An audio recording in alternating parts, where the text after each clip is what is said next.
Assalamualaikum students, welcome to the Lahore Garrison Junior and Upper School and welcome to General Science class 10th class and बेटा chapter number जो 7 है आपने वो शुरू किया हुआ है एनर्जी। उसमें से आज हम एक छोटा सा टॉपिक डिस्कस करेंगे। पेज नंबर है आपकी बुक का 94, ठीक है। Chapter number 7 energy, page number 94। और जो टॉपिक हम डिस्कस करने जा रहे हैं बेटा वो है इंटर कन्वर्जन ऑफ एनर्जी। वो है बेटा जी इंटर कन्वर्जन ऑफ एनर्जी, मतलब कि एनर्जी को किस तरह एक फॉर्म से दूसरी फॉर्म में कन्वर्ट किया जाता है, ठीक है। चलें बेटा डिस्कस करते हैं इस टॉपिक को। सबसे पहले इस टॉपिक को डिस्कस करने से पहले जो आपकी बुक पे जो नेक्स्ट पेज पे डिस्कस किया गया, लेकिन मैं समझता हूँ कि वो यहाँ पे पहले बताना ज़रूरी है कि बेटा आपके पास एक है law of conservation of energy, जो आपके पेपर पॉइंट ऑफ व्यू से बहुत इंपॉर्टेंट है। Law of conservation of energy. और ये आपकी जो एक्सरसाइज का शॉर्ट क्वेश्चन नंबर 1B है। ये लॉ क्या कहता है बेटा, energy neither created nor destroyed, energy can neither be created. ये लॉ आपके पास क्या कहता है, energy can neither be created nor destroyed. कि मतलब ना तो एनर्जी पैदा होती है ना ही एनर्जी डिस्ट्रॉय होती है, खत्म होती है। अब ना ये पैदा हो रही है ना ये डिस्ट्रॉय हो रही है, तो क्या होगा, energy neither be created, energy ना तो पैदा होती है नॉट डिस्ट्रॉयड, बट लेकिन क्या होता है, it can change it's form, it can change it's form, it can change its form from one form to another form, from one form to an other form। मतलब energy ना नई energy पैदा भी नहीं होती और जो पहले से मौजूद एनर्जी है वो खत्म भी नहीं होती। क्या होता है कि एक फॉर्म से दूसरी फॉर्म में कन्वर्ट हो जाती है। अभी जब हम इसकी एग्जांपल आगे डिस्कस करते हैं तो बेटा ये चीजें आपको क्या हो जाएंगी, क्लियर हो जाएंगी। अब आते हैं इनकी एग्जांपल्स पे, ठीक है। ये आगे इसकी डेफिनेशन। अब आते हैं बेटा इनकी एग्जांपल्स पे, ताकि हमें समझ आए कि हम क्यों कह रहे हैं कि एनर्जी ना तो पैदा होती है ना ही खत्म होती है। अब आप देखें कि कॉमन लाइफ में जो एनर्जी हम यूज करते हैं वो ऑलमोस्ट 3 फॉर्म्स में होती है, या लाइट, या हीट, या इलेक्ट्रिसिटी, ठीक है। मतलब 3 मेजर फॉर्म्स में हम क्या करते हैं, एनर्जी को यूज करते हैं। जो लाइट है एक है आपके पास हीट, और तीसरी है आपके पास इलेक्ट्रिसिटी। अपने इर्द गिर्द आप नजर घुमाएं तो आपको यही 3 टाइप की जो एनर्जी वहां पे क्या आएगी, नजर आएगी, ठीक है जी। चलें अब आते हैं कि किस तरह से जो एनर्जी है वो एक फॉर्म से दूसरी फॉर्म में तब्दील होती है, ठीक है। As a matter of fact, energy changes its form in different conditions, ठीक है। अब आते हैं पहली एग्जांपल पे कि when a body is taken at height, when a body is taken at height,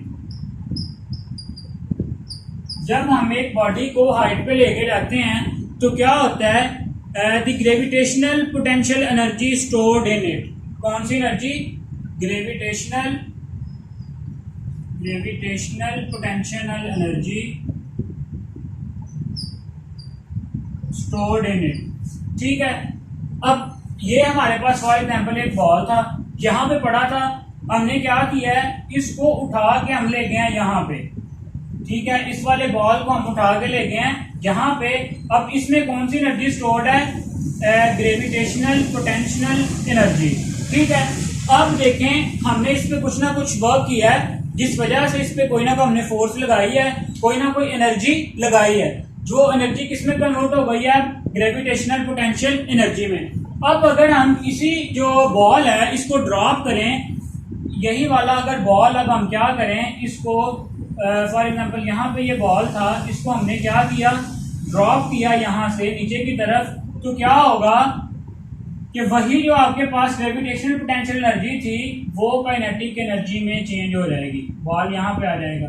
ठीक है, मतलब यहां से हमने बॉल को उठाया, यहां पे लेके गए, कौन सी एनर्जी? Gravitational potential energy. इसे हमने बॉल को छोड़ा, ठीक है, तो इसमें जो एनर्जी स्टोर थी ग्रेविटेशनल पोटेंशियल एनर्जी, वो किस फॉर्म में आ जाएगी? काइनेटिक एनर्जी की फॉर्म में। मेन एनर्जी खत्म नहीं हुई, एक फॉर्म से दूसरी फॉर्म में क्या हो गई है?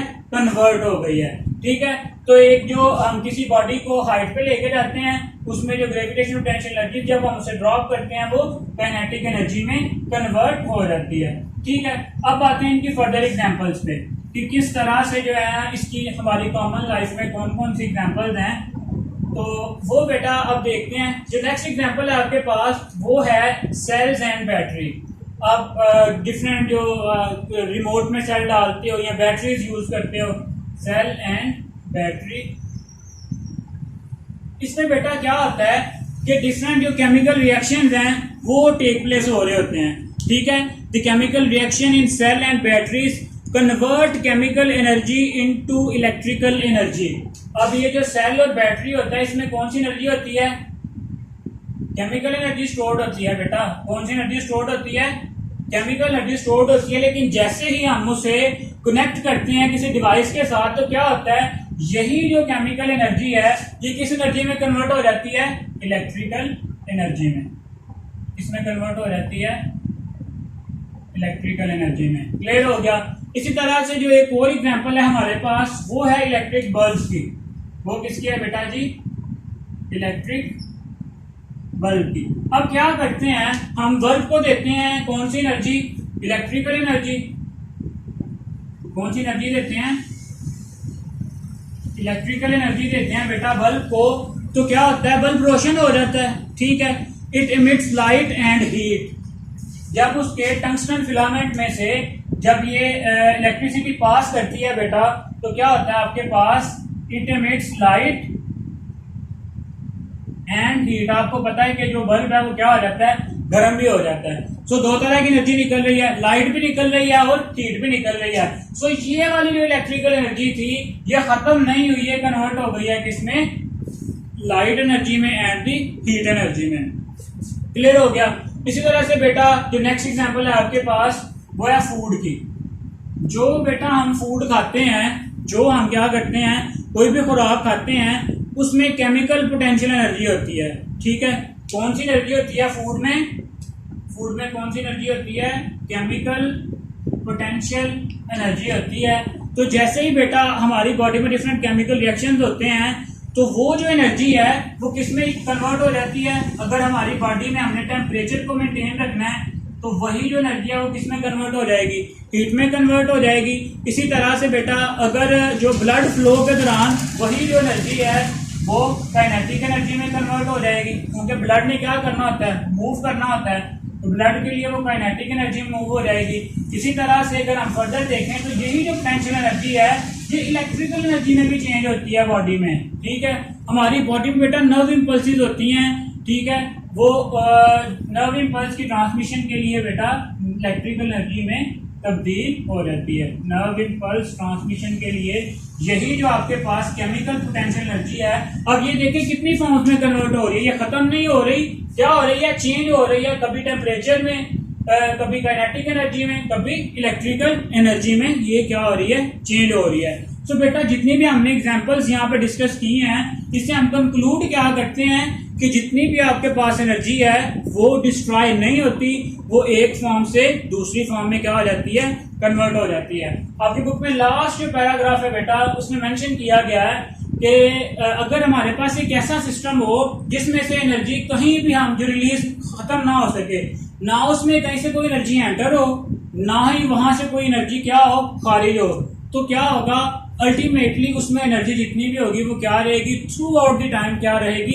सेम रहेगी। लेकिन इट इज क्वाइट पॉसिबल कि जो उसकी एनर्जी की फॉर्म्स हैं वो क्या होती रहें? चेंज होती रहें। तो बेटा ये बहुत एक छोटा सा क्वेश्चन था, एक छोटा सा टॉपिक था, इम्पोर्टेंट है। शॉर्ट क्वेश्चन के हवाले से तो बहुत इंपॉर्टेंट है कि what do you know about the law of mass action. ठीक है, गिव द एग्जांपल। जहाँ बेटा ये लॉन्ग क्वेश्चन में भी आपसे पूछा जा सकता है कि how right a short note on the inter conversion of energy, लेकिन ये एमसीक्यूज और शॉर्ट क्वेश्चन के हवाले से ज़्यादा इंपॉर्टेंट है। तो बेटा आज के लेक्चर के लिए इतना ही।